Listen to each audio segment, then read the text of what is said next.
السلام علیکم ورحمۃ اللہ وبرکاتہ۔ بسم اللہ الرحمن الرحیم۔ رمضان کریم۔ آج ہم رمضان کے بارے میں کچھ اہم باتوں کے بارے میں پڑھیں گے اور جانیں گے، اور ان کی برکت کے بارے میں بھی دیکھیں گے کہ رمضان کے اس بابرکت مہینے کو ہمیں کس بہترین طریقے سے گزارنا ہے تاکہ اللہ رب العزت ہم سے خوش ہو جائے اور ہمارے تمام گناہوں کو معاف فرما دے، ہمارے گھر میں خیر و برکت عطا فرما دے۔ تو رمضان کے مہینے میں جو ہے کیا ہوتا ہے؟ رمضان کے مہینے میں مسلمان جو ہے اللہ تعالیٰ کے حضور، اللہ تعالیٰ کی رضا کے لیے جو ہے روزہ رکھتا ہے، افطار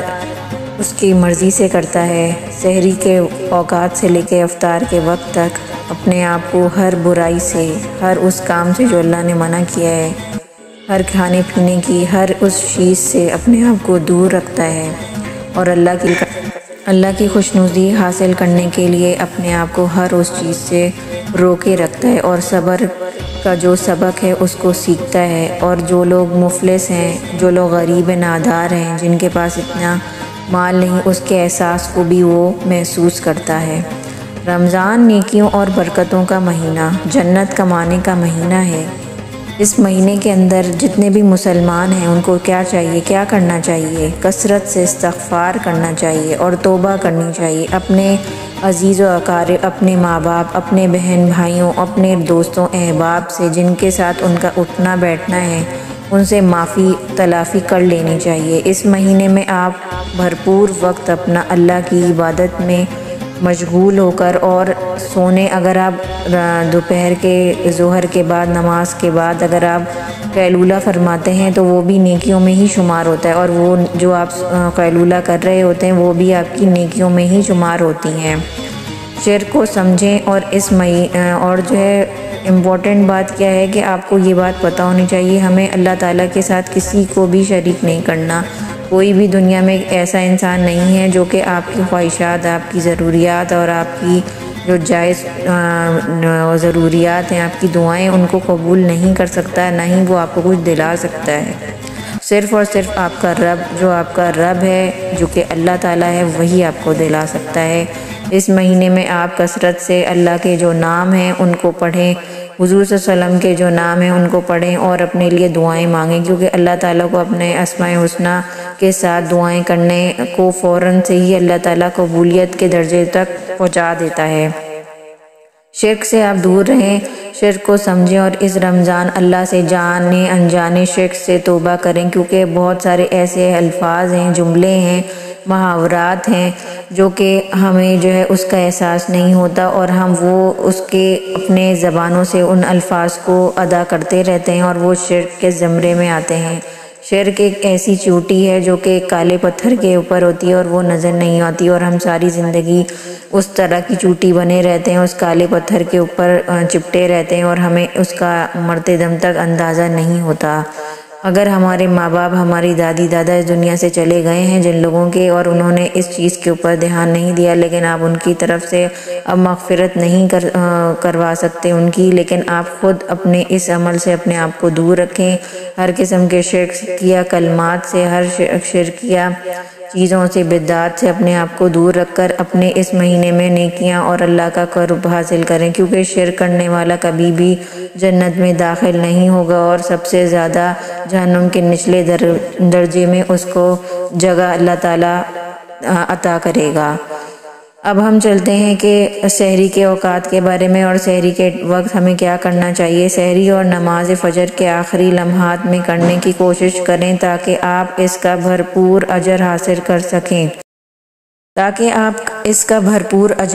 کر سکیں۔ افطار فوراً سے کریں، بے شک آپ جو ہے آخری لمحات میں سحری کو ادا کریں، سحری کھائیں، لیکن افطار کے وقت فوراً جلدی سے آپ کو جو ہے افطاری کرنی ہے، اور یہ نہیں ہے اذان سنیں اس کے بعد فوراً سے افطار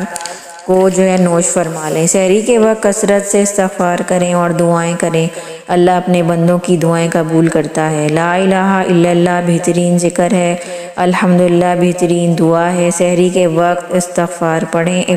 افطاری کے وقت یہ دعا پڑھیں، ذاب الجمال وتبلت العروق وثبت الغروق وثبت الأجر انشاءاللہ۔ تقوی بڑھانے اور نفس کو پاک کرنے کی دعا۔ اللہم آتی نفسی تقواہا وزکاہا انت خیر من زکاہا انت ولیہا ومولاہا۔ سجدے میں پڑھنے کی دعائیں۔ اللہم انی اسألک حسن الخاتمہ، اللہم رزقنی توبۃ نصوحا قبل الموت، یا رحم الراحمین یا مقلب القلوب ثبت القلب علی دینکا۔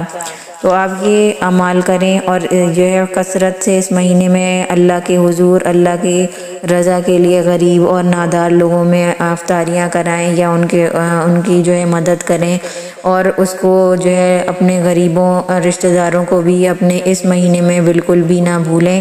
اگر آپ اس مہینے میں زکوٰۃ نکالتے ہیں، اس کے علاوہ بھی آپ صدقات دیں اور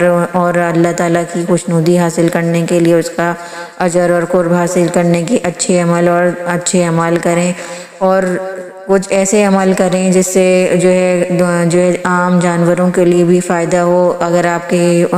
جہاں پہ آپ رہتے ہیں وہ گرمی کا موسم ہے یا اس طرح کا ماحول ہے، وہاں پر لوگوں کو پیاس بہت لگتی ہے، تو آپ جانوروں کے لیے بھی ایک پیالے میں پانی رکھ دیں، دانہ رکھ دیں، وہ بھی آپ کی نیکیوں میں اضافہ کرے گا، کیونکہ اگر آپ بے زبانوں کی مدد کریں گے تو اللہ تعالیٰ آپ سے راضی ہوگا۔ اور اسی طرح سے جو لوگ ٹھنڈے ممالک میں رہتے ہیں یا ٹھنڈی جگہوں پہ رہتے ہیں، وہاں پہ بھی جو پرندے ہیں ان کے لیے غذا ڈھونڈنا بہت مشکل ہوتا ہے، تو آپ اپنی چھتوں پر جو ہے کچھ جو ہے باجرہ ڈال دیں یا کچھ اس طرح کھانے پینے کی چیزیں ڈال دیں۔ اگر کوئی جانور وہاں سے بھوکا ہوگا یا اپنے آس پاس کی جگہ پہ کوئی پتیلا یا برتن سا یا ایسے ہی